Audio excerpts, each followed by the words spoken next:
Êtes-vous prêt? Êtes-vous prêt à déverrouiller la porte des préjugés? Êtes-vous prêt à traverser ce qui nous sépare artificiellement et entrer pour quelques minutes avec moi dans la réalité chinoise? Nous en ressortirons dépaysés et, sinon plus éclairés, du moins un peu moins anti-jaune. 700 millions de Chinois, et moi, et moi. Avec Marie, mon petit. On veut nous faire croire que la Chine est sordide, que les Chinois quittent leur campagne pourrie pour s'entasser dans des tours glauques, poussés du jour au lendemain comme des champignons après la pluie. Il faudra démystifier tout ça, mais chaque chose en son temps. Attaquons-nous aujourd'hui à l'idée selon laquelle les Chinois n'en auraient rien à cirer de leur environnement. Il serait facile de montrer que les Chinois sont à peu près les seuls, à ma connaissance, à reverdir leur désert, car voilà une image qui, symboliquement, en impose. Mais je vis en ville, et moins que les déserts, ce sont les détails de ma vie urbaine qui me plaisent. Or, en voici un de détail. Rien plus qu'un grain de sable peut-être, mais qui en dit long, à mon sens, sur l'amour, au contraire, des Chinois pour leur environnement.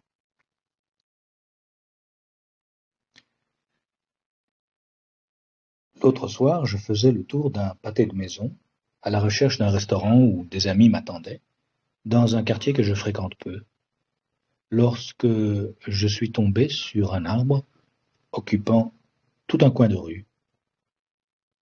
Ficus, de grande envergure, très vieux sûrement, il semblait en cet endroit comme un vieillard qui refuse de s'en aller en maison de retraite.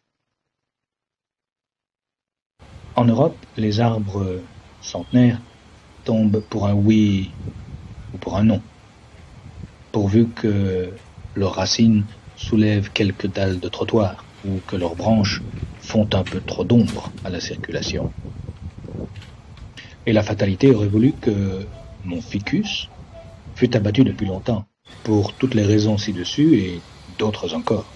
Non seulement il prenait trop de place dans un réseau de rues devenu trop petites pour le trafic débordant, mais surtout ses racines aériennes, telles une chevelure ligneuse, devaient nécessiter les services fréquents d'un coiffeur armé de sécateurs. Or, il n'en est rien. C'est l'activité humaine qui s'est accommodée de la présence de l'arbre, et pas l'inverse. Des tables sont posées le soir sous son large éventail de branches basses, afin que les gens y dégustent leurs nouilles sautées. Pour passer près de son tronc, j'ai dû me plier en deux, et même courbé, je me suis emmêlé la tignasse dans les branches gentiment crochues. De même, les utilisateurs des vélos publics, s'ils sont plutôt grands, baissent le front en s'approchant de l'arbre vénérable pour prendre ou rendre un vélo. On voit donc à ce petit exemple que, loin de détruire leur environnement, les Chinois sont prêts à se mettre en quatre afin de trouver un modus vivendi avec la nature, dont même en ville, ils reconnaissent et honorent la présence. Et quand la nature manque, ils n'hésitent pas à la recréer, comme dans ce parc où plus jeune ma fille a souvent joué. Les rochers sont artificiels et ça se voit, mais on a envie de faire semblant d'y croire, en voyant les gosses s'amuser. C'est ainsi que, quelles que soient les conditions d'apparition d'un arc-en-ciel, on garde la capacité de s'émerveiller devant un arc-en-ciel. À bientôt.